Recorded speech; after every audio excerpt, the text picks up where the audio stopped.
நினச்சா திடீர்னு மானே தேனேன்னு பேசுவாங்க, நினச்சா திடீர்னு உனக்கு அறிவு இல்லையா, உனக்கு அது இல்லையா, உனக்கு இது இல்லையான்னு பேசுவாங்க. 15 நாள் நல்லா பேசுவாங்க, அந்நியனா அம்பியான்னு தெரியாத அளவுக்கு அடுத்தவர்களை வந்து ஒரு இடத்துல வச்சுட்டு இருக்கக்கூடிய.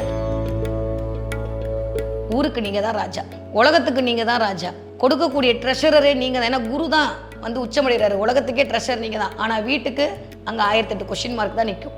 எந்த நீர்ராசியாக இருந்தாலும் அப்படித்தான். அப்போ கடகராசிக்காரர்களை பொறுத்த வரைக்கும் இந்த 3 பேர்கிட்ட கவனம். வீட்டில் தயவு செஞ்சு ஆர்கியூமெண்ட்டை விட்டுட்டா. ஆனால் இந்த ஒரு விஷயம் கடகத்துக்கு தெரியுமா அப்படின்னா, தெரிஞ்சிருந்தால் அதை காட்டவே மாட்டாங்க. இந்த நண்டு பார்த்துருக்கீங்களா, அது எப்படி போட்டு நோண்டிகிட்டே இருக்குமோ அந்த மாதிரி கடகத்துக்கு ஏதாவது ஒன்று பண்ணிக்கிட்டே இருக்கணுங்க. அதால் சும்மாவே இருக்க முடியாது. அது பழகால் ராசி வேறு. நான் இவ்வளோ ரொம்ப டீப்பாக சொன்னால் உங்களுக்கு ஏன்னா எங்களுக்கு சொல்ல தெரியுமே தவிர செய்ய தெரியாது. ஏன்னா குரு அங்கே உச்சமடைவார். குருக்கு அடுத்தவர்களுக்கு கொடுத்து கொடுத்து பழக்கமே தவிர வாங்கி பழக்கமே இல்லை. அப்படியே ஏமாத்திர கூட போயிட்டு போகிறாங்க. இப்போ என்ன, நீ ஒழுங்காரு, நீ எதுக்கு அவங்கள சொல்கிற அப்படின்னு சொல்லிட்டு உள்ளுக்குள்ளே போயிட்டு. கணவனாக இருந்தால் பயங்கர ஸ்பீடில் இருப்பாங்க, மனைவியாக இருந்தால் கணவனோட ஸ்பீடாக இருப்பாங்க.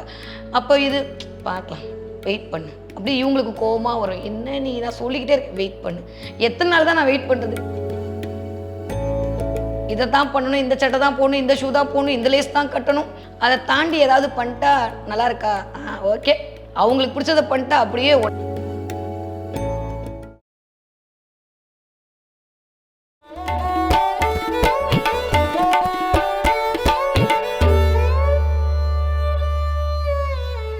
உலகெங்கும் உள்ள ஐவின் பக்தி நேயர்களுக்கு வணக்கம். நான் உங்கள் வித்யா கார்த்திக்.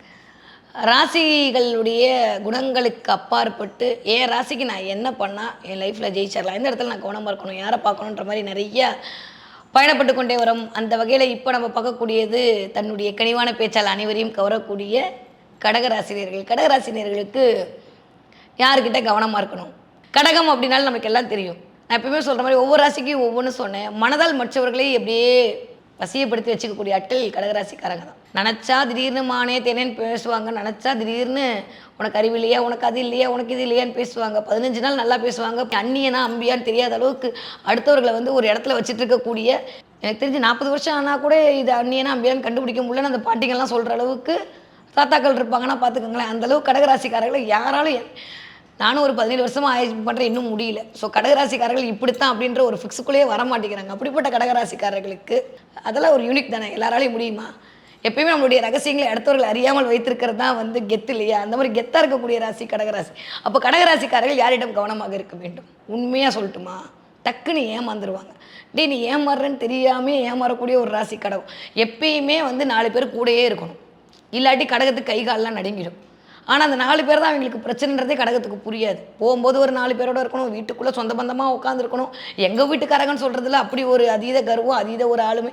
வந்தாண்டா ஆப்பு வைக்கிறான் அப்படின்னா கேட்க மாட்டாங்க. ஏன்னா சொந்த இடம்தான் கடகத்துக்கு பிரச்சனை, அது மட்டும்தான் பிரச்சனை. ஆனால் இந்த ஒரு விஷயம் கடகத்துக்கு தெரியுமா அப்படின்னா, தெரிஞ்சிருந்தால் அதை காட்டவே மாட்டாங்க. இந்த நண்டு பார்த்துருக்கீங்களா, அது எப்படி போட்டு நோண்டிகிட்டே இருக்குமோ அந்த மாதிரி கடகத்துக்கு ஏதாவது ஒன்று பண்ணிக்கிட்டே இருக்கணுங்க. அதால் சும்மாவே இருக்க முடியாது. அது பழகால் ராசி வேறு. நான் இவ்வளோ ரொம்ப டீப்பாக சொன்னால் உங்களுக்கு புரியாது. ஏன்னா ஒவ்வொரு ராசியுடைய கேரக்டரு ஒவ்வொரு மாதிரி இருக்கணும். ஆரம்பத்திலே சொல்லியிருக்கேன், உங்களை மாதிரி நான் இல்லை, என்ன மாதிரி நீங்கள் இருக்க மாட்டேங்க. எல்லாரும் ஒவ்வொரு விதத்தில் இருப்பாங்க. அந்த கடகம் எப்படி இருக்குன்னா, துருன்னு சுறுசுறுன்னு இயங்கிட்டே இருக்கும். அது இயங்குறத பார்க்கும்போது நம்மளுக்கு நல்லா தான் இருக்கும். ஆனால் நம்மக்கிட்ட அது இயங்கும்போது நம்மளுக்கு கடுப்பாக இருக்கும். ஏன்னா எக்ஸ்பெடிஷன் த கோர் கடகம் கரெக்டாக இருக்கணும், பஞ்சுவலாக இருக்கணும், அதெல்லாம் ஓகே. நீ இருக்கியாப்பா அப்படின்னு கேட்டால், நான் தான் ஒன்று இருக்க சொல்கிறேன், நீ என்ன இருக்க சொல்கிற அப்படின்னு அடுத்த கேள்வி நம்மக்கிட்டே கேட்கும். ஏன்னா நான் ஏற்கனவே சொன்ன மாதிரி கடகம் இஸ் ஈக்குவல் டு எது? ஊருக்கு உழைக்கக்கூடிய ஆட்கள். ஊருக்கு உழைக்கக்கூடிய ஆட்கள்னால் யார்? நீங்கள் என்ன வேணால் எடுத்துக்கோங்க. கடகம் வந்து நீர் ராசி சந்திரன், அது டிஎன்ஏ கனெக்டிவிட்டியே ராகு, உள்ளே உட்காந்துருக்கிறது சனி, வேறு லெவலில் வேலை செய்யும். இந்த ரெண்டும் சேர்ந்து அது எப்படி இருக்குன்னு பார்த்துக்கோங்க. ஸோ கடகம் அப்படின்னாலே வந்து ஆளுமை, அதிகாரம், அரவணைப்பு, அன்பு, அக்கறை, ஆட்சேபனை, அதீத ஞானம். ஆனால் அதீத ஞானம் யாருக்காவது பயன்படுமா அப்படின்னா, அடுத்தவர்களுக்கு பயங்கரமாக பயன்படும். கடகராசிக்காரங்கிட்ட இப்போ நீங்கள் யார்ட்டையும் அட்வைஸ் கேட்டு நீங்கள் லைஃப்பில் ஜெயிக்கணும்னா இசிக்குவல் டு போட்டு நான் யாரை எழுதி கொடுப்பேன்னா கடகம் தான் எழுதி கொடுப்பேன். ஆனால் கடகராசிக்காரங்க அட்வைஸ் பண்ணுறாங்களே மேடம், அவங்க அவ்வளோ ஜெயிச்சிருக்காங்களா அப்படின்னு கேட்டால் அங்கே கிரகம் பெம்பிளிகா பிளானி காட்டும். ஏன்னா எங்களுக்கு சொல்ல தெரியுமே தவிர செய்ய தெரியாது. ஏன்னா குரு அங்கே உச்சமடைவார். குருக்கு அடுத்தவர்களுக்கு கொடுத்து கொடுத்து பழக்கமே தவிர வாங்கி பழக்கமே இல்லை. அப்படியே ஏமாத்திர கூட போயிட்டு போகிறாங்க. இப்போ என்ன, நீ ஒழுங்காரு, நீ எதுக்கு அவங்கள சொல்கிற அப்படின்னு சொல்லிட்டு உள்ளுக்குள்ளே போயிட்டு பாத்ரூமில் கண்ணீர் விட்டு அழுகிறதெல்லாம் கடமாத்தான் இருக்கும். ஆனால் வெளியில் காட்டிக்கவே மாட்டாங்க. அதுவே பாதி பேருக்கு கொஞ்சம் கோவம் வரும். இப்படிப்பட்ட கடகராசிக்காரர்கள் இப்போயாவது கொஞ்சம் அப்படியே கொஞ்சம் விழிப்புணர்வோடு வந்து யாரை நம்பலாம் யாரை நம்பக்கூடாதுன்னு ஒரு கிளாரிட்டிக்கு வந்துட்டீங்கன்னு வச்சுக்கோங்களேன். எனக்கு தெரிஞ்ச இந்த 11 பேர்ட்டையும் கடகராசிக்காரர்கள் கொஞ்சம் கவனமாக தான் இருக்கும். ஏன்னா நான் சொன்ன மாதிரி யாராவது இது இளிச்சவாய்த்தனமா இல்லைங்க, இது அன்புக்காக இயங்கக்கூடிய ஒரு தனம். உன்ன மாதிரி உண்டா, நீ தான் சூப்பர் அப்படின்னு சொல்லிட்டா போதுங்க கடகம். அவ்வளோதாங்க, சொத்து பற்றி எடுத்து கையில் கொடுத்துருவாங்க. கடகத்தை வந்து வசியப்படுத்துறதோ கடகத்தை வந்து மண்டையில் மிளகா அரைக்கிறதோ நம்ம பஸ்ஸில் சொன்னால் ரொம்ப ஈஸி. அதில் வீட்டில் இருக்கிற அம்மாவுக்கு வீட்டில் இருக்கிற ஐயாவுக்கு நல்லா தெரியும். கடகராசிக்காரங்களாக இருந்தால் உங்கள் ஸ்பௌஸை எப்படி நல்லா வந்து வசியம் பண்ணுறதுன்னு அவருக்கு தெரியும். கடகராசிக்கார பெண்களுக்கு உங்கள் கணவரை எப்படி நேக்க கைக்குள்ளே போட்டுக்கணும்னு தெரியும். நீங்கள் ஆமான்னு கமெண்ட்டில் சொன்னாலும் இல்லைன்னு சொன்னாலும் நான் நம்ப மாட்டேன். எனக்கு தெரியும், மீனாட்சிக்கு தெரியும். ஓகே, எப்படி அது இந்த இந்த கடகராசி ஆண்களாக தன்னுடைய மனைவியை வந்து எப்படியெல்லாம் டார்கெட் பண்ண முடியுமோ பண்ணுவாங்க. கடகராசி பெண்களாக இருந்தால் தன்னுடைய கணவரை எங்கெல்லாம் வச்சு செய்ய முடியுமோ செய்வாங்க. ஏன்னா நான் சொன்ன மாதிரி இந்த எதிர் அப்படின்ற வீடே மகரம் கும்பம் அப்படி தான் வந்து நிற்கிது. இதுக்குள்ளே தான் வந்து கடகம் அடங்கும். மகர வீடுன்னா அது எப்படி இருக்குன்னு பார்த்துக்கோங்க. நம்ம வந்து இப்படி ஓடுவோம், அது டிலேவாக இருக்கும். இல்லை அது பயங்கர ஸ்பீடாக இருக்கும், நம்ம டிலேவாக இருக்கும். மகர வீட்டில் உச்சமடைகிறதே செவ்வாய். கணவனாக இருந்தால் பயங்கர ஸ்பீடில் இருப்பாங்க, மனைவியாக இருந்தால் கணவனோட ஸ்பீடாக இருப்பாங்க. அப்போ இது பார்க்கலாம், வெயிட் பண்ணு அப்படி இவங்களுக்கு கோபமாக வரும். என்ன நீ நான் சொல்லிக்கிட்டே இருக்கேன், வெயிட் பண்ணு. எத்தனை நாள் தான் நான் வெயிட் பண்ணுறது, வெயிட் பண்ணு. இந்த வெயிட் பண்ணுன்ற வார்த்தை கடகத்துக்கு ஆயுசில் ஒரு தடவை வராட்டி நான் என் பேரை மாற்றிக்கிறேன். அந்தளவுக்கு வந்து கடகம். அப்போ கடகத்துக்குரிய விஷயங்கள் இதுதான் அப்படின்னு தெரிஞ்சிட்டிங்களா? அப்போ நம்ம யார்கிட்ட கவனமாக இருக்கணும் அப்படின்னா 8ஆம் இடம் அப்படின்னு சொல்லக்கூடிய விஷயத்தில் ரொம்ப கவனமாக இருக்கணும். கண்டிப்பாக சனியின் ஆளுமை இருக்கக்கூடிய கடகராசிக்காரங்க கவனமாக இருக்கணும். எஸ்பெஷலி மகர ராசியும் கும்பராசிக்காரட்டையும் தயவு செஞ்சு கடகராசிக்காரர்கள் கவனமாக இருங்க. நான் திரும்பவும் சொல்கிற மாதிரி இந்த கவனம் அப்படின்றதுல நான் முன்னாடியே சொல்லிட்டேன். இந்த போட்டி எப்படி வரும்? அன்பால் போட்டி வரும், ஆளுமையால் போட்டி வரும், உங்களை அடக்கிறதுல போட்டி வரும், உங்களுக்கு ஏதாவது வந்து போட்டி போகாமல் இருக்குல்ல, உங்களை வந்து பார்த்து ஏங்குறதுல போட்டி வரும். நீ பெருசா நான் பெருசான்றது இது வந்து சில உங்களுடைய நேட்டலாரோஸ்கோப் நல்லா இருக்குது, நல்ல புத்தியெல்லாம் பார்க்குது அப்படின்னா உங்கள் பொண்டாட்டி உங்களை அப்படியே லவ் பண்ணி உங்களை அடக்குவாங்க. இல்லையா, நீங்கள் அதை பண்ணி பண்ணி பண்ணி அவங்கள அடக்குவீங்க. இது சொன்னால் ஒரு மாதிரி இருக்கும், கான்ட்ரவர்சியாக இருந்தாலும் பரவாயில்ல, நம்ம ஓப்பனாக சொல்லிவிடுவோம். இந்த புடவை கடைக்கு கூப்பிட்டுப்பாங்க, ஊரெல்லாம் பார்க்கும்போது ஐயோ எப்படி புருஷன் இப்படி போண்டாடியே தாங்கு அங்கே போனால் நான் சொல்கிற கலர் தான் எடுக்கணும், நீ பச்சை கலர் தான் கட்டணும், நீ சிவப்பு கலர், அப்படியே கோவம் வரும் அப்படியே கடகத்தோட ஸ்பௌஸுக்கு. அது ஒய்ஃபாக இருந்தாலும் சரி, அது கணவனாக இருந்தாலும் சரி, பெண்களாக இருந்தாலுமே கடகராசிக்கார பெண்களுக்கு இந்த தாய்மை உள்ளம்ன்றது அப்படியே பொங்கும். அப்போ தான் புருஷங்கிட்ட இதை தான் பண்ணணும், இந்த சட்டை தான் போடணும், இந்த ஷூ தான் போடணும், இந்த லேஸ் தான் கட்டணும், அதை தாண்டி ஏதாவது பண்ணிட்டா நல்லா இருக்கா, ஓகே, அவங்களுக்கு பிடிச்சதை பண்ணிட்டா அப்படியே ஒன்றை மாதிரி அதிரூப சுந்தரி யாருமே இல்லை, அதிரூபன் யாருமே இல்லைன்ற மாதிரி அப்படியே டைலாக்லாம் வரும் அந்த இடத்துல. ஸோ அப்போ எப்போ பார்த்தாலும் நம்ம மண்டையாடிட்டே இருக்க முடியாதுல்ல. அடுத்தவங்களுக்கும் உணர்வுன்னு ஒன்று இருக்குன்றத கடகம் வந்து புரிந்து கொள்வது கொஞ்சம் கஷ்டம். அதை புரிஞ்சுக்கிட்டிங்கன்னா நீங்கள் தேவையில்லாமல் கஷ்டப்பட மாட்டீங்க. நம்ம எல்லாம் எதுக்கு பார்த்துட்டு இருக்கோம், நான் இவ்வளோ பேருக்கு நான் இவ்வளோ விஷயம் சொல்லவே இல்லை. கடகத்துக்கு மட்டும் எதுக்கு இவ்வளோ சொல்கிறேன்னா, முதல்ல சரி பண்ண வேண்டியது வேறு யாரும் நம்ம தான். நம்மளே அண்ணியனா அம்பியா தெரியல. எப்போ பார்த்தாலும் ரெமோவை எதிர்பார்த்தா எப்படி? நம்ம ரெமோவாக இருக்கணும்ல. முதல்ல நம்ம அடுத்தவங்கள்ட்ட தான் ரெமோவாக இருப்போம், வீட்டில் இருக்கவே மாட்டோம். அதனால் நம்ம வீட்டில் ரெமோவாக இருந்துட்டோம்னா தப்பிச்சுப்போம். ஏன்னா 7ஆம் இடம் எப்பயுமே சனியோட வரனால ஒரு மாதிரி நான் என்னமோ இருக்கேன் அப்படின்ற மாதிரியே வீட்டுக்குள்ளே இருப்பாங்க. ஆனால் தன் மனுஷன் ஆளால் சொல்லணும், வீட்டில் இருக்கவங்க தான் கடகத்துக்கு அவ்வளோ சொல்லியிருப்பாங்க. கடகத்தை காப்பாற்றுறது எனக்கு தெரிஞ்சு 7ஆம் இடம் தான். அதே மாதிரி கடகத்துக்கு பிரச்சனை கொடுக்குறது அந்த 8ஆம் இடம். அதுதான் அவங்களுக்கு பிரச்சனையாகவும் தெரியும். ஏன்னா அதுவும் சனியோட வீடாக தான் வருது. அதனால் என் பொண்டாட்டி தான் எனக்கு பிரச்சனை, என் புருஷன் தான் எனக்கு பிரச்சனைன்றதான் கடகத்தோட டிஃபால்ட்டு கோடு. அதை மாற்றவே முடியாது. அப்போ இந்த செவ்வாய் ஆளுமை பொருந்தி இருக்கக்கூடிய ஆட்கள், கடகம் ஸ்லோ, இது ஸ்பீடு, அது நீர் ராசி, இது வந்து நெருப்பு ராசி. அப்போ இந்த மேஷத்துக்கிட்டையும் விருச்சகத்திட்டையும் கடகம் ரொம்ப கவனமாக இருக்கணும். நான் சொன்ன மாதிரி இந்த விஷயத்தில் இவர்கள் போட்டியாக தெரிவார்கள். அதனால் மேஷராசிக்காரங்க மோசம், ரிஷராசிக்காரங்க மோசம்னு சொல்லலை. நீங்கள் பண்ணுறதுக்கு அவங்க ஆப்போனண்ட்டாக வந்து நிற்பாங்க. அதே மாதிரி சிம்ம ராசிக்காரர்களை பார்த்து நம்ம கொதிச்சு கொப்பளிப்போம். இதெல்லாம் வந்து கடகத்துக்கு என்னங்க, அவங்ககிட்ட இருந்தாங்க நான் லைட்டே வாங்குறேன், நீங்கள் எனக்கு புதுசாக சொல்கிறீங்க அப்படின்னா அதெல்லாம் அப்படி தான். எங்களுக்கு சிம்மத்தை பார்த்தா கொஞ்சம் கடுப்பாகும். ஸோ கடகராசிக்காரர் ஏன்னா நாங்கள் தான் ஆளுமையாக இருக்கணும்.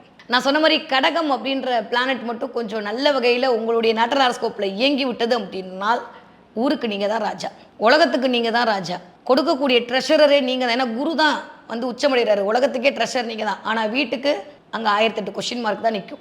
எந்த நீர்ராசியாக இருந்தாலும் அப்படி தான். அப்போ கடகராசிக்காரர்களை பொறுத்த வரைக்கும் இந்த 3 பேர்கிட்ட கவனம்.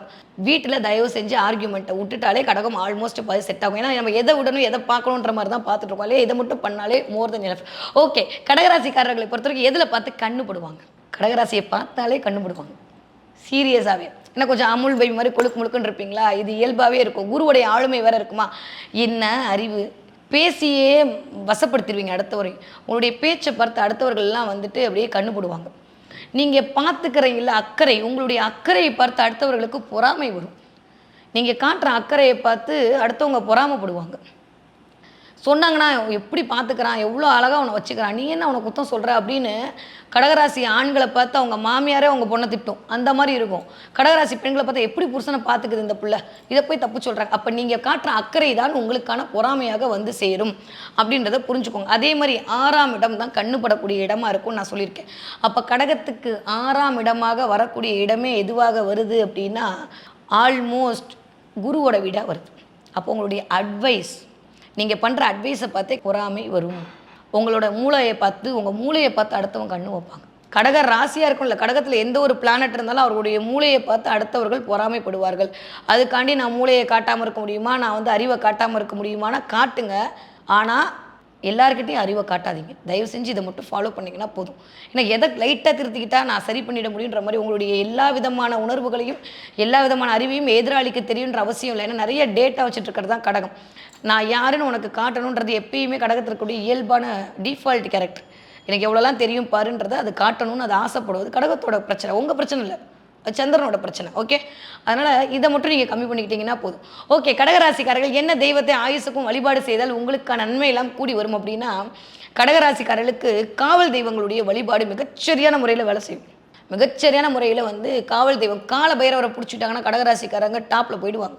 அதே மாதிரி கடகராசிக்காரர்களுக்கு காளியுடைய வழிபாடை பண்ண பண்ண பண்ண உக்கிர தெய்வங்கள்னு சொல்லக்கூடிய இந்த கணபதியில் கூட பார்த்தீங்கன்னா இந்த உச்சிஷ்டபாகா கணபதி, இந்த உக்கிரமாக இருக்கக்கூடிய ஒவ்வொரு தெய்வங்களையும் கொஞ்சம் உக்கிரமாக இருக்கும் பார்த்தீங்களா. முருகன்லேயே பார்த்தீங்கன்னா அந்த சத்ரு சம்ஹார முருகன், இந்த மாதிரி உக்கிரமாக இருக்கக்கூடிய தெய்வங்களை வழிபாடு செய்ய செய்ய கடகராசிக்காரர்களுக்கு மிகச்சரியான ராஜயோகம் என்பது இனிதே கூடி வரும். என்ன கிழமை வழிபாடு செய்யலாம் அப்படின்னா, கடகராசிக்காரர்கள் சனிக்கிழமையும் திங்கட்கிழமையும் உங்களுக்கான தெய்வ வழிபாட்டை மேற்கொள்ளும் போது அங்கே செவ்வாய் நீச்சமடையக்கூடிய ஒரு வீடு கடகம். அப்போ அந்த இடத்துக்கான அமைப்பு ரொம்ப ரொம்ப ரொம்ப தேவைப்படுகிறது. அதே மாதிரி ஆல்மோஸ்ட் அவர்களுடைய 5ஆம் இடம் என்பது செவ்வாயோட வீடாகவே வரும். அப்போது கடகராசிக்காரர்கள் திருச்செந்தூர் முருகனை கெட்டியாக இருக்க பிடிச்சிக்கிட்டீங்க, வேல் பூஜை பண்ணிங்க அப்படின்னா சூப்பராக வேலை செய்யும். ஸ்பீடாக உங்களுக்கான காரியங்கள் எல்லாம் நடக்க ஆரம்பித்துடும். எப்போ பண்ணலாம் சொன்ன மாதிரி செவ்வாய் ஹோரையில் பண்ணுங்கள். செவ்வாய்க்கிழமை அன்னைக்கு செவ்வாய் ஹோரையில் பண்ணிங்கன்னா தடைப்பட்ட காரியங்கள் எல்லாம் டக்கு டக்கு டக்கு நடப்பதற்கான வாய்ப்பை அது வழங்கும். வரக்கூடிய எபிசோடில் இன்னும் நிறைய கடகராசிகள் பற்றி இன்ட்ரெஸ்டான செய்தியும் எதை பண்ணால் என்னுடைய வாழ்வியலில் ஜெயிக்க முடியுன்றதை பற்றி நிறையா பேசலாம். நன்றி, வணக்கம்.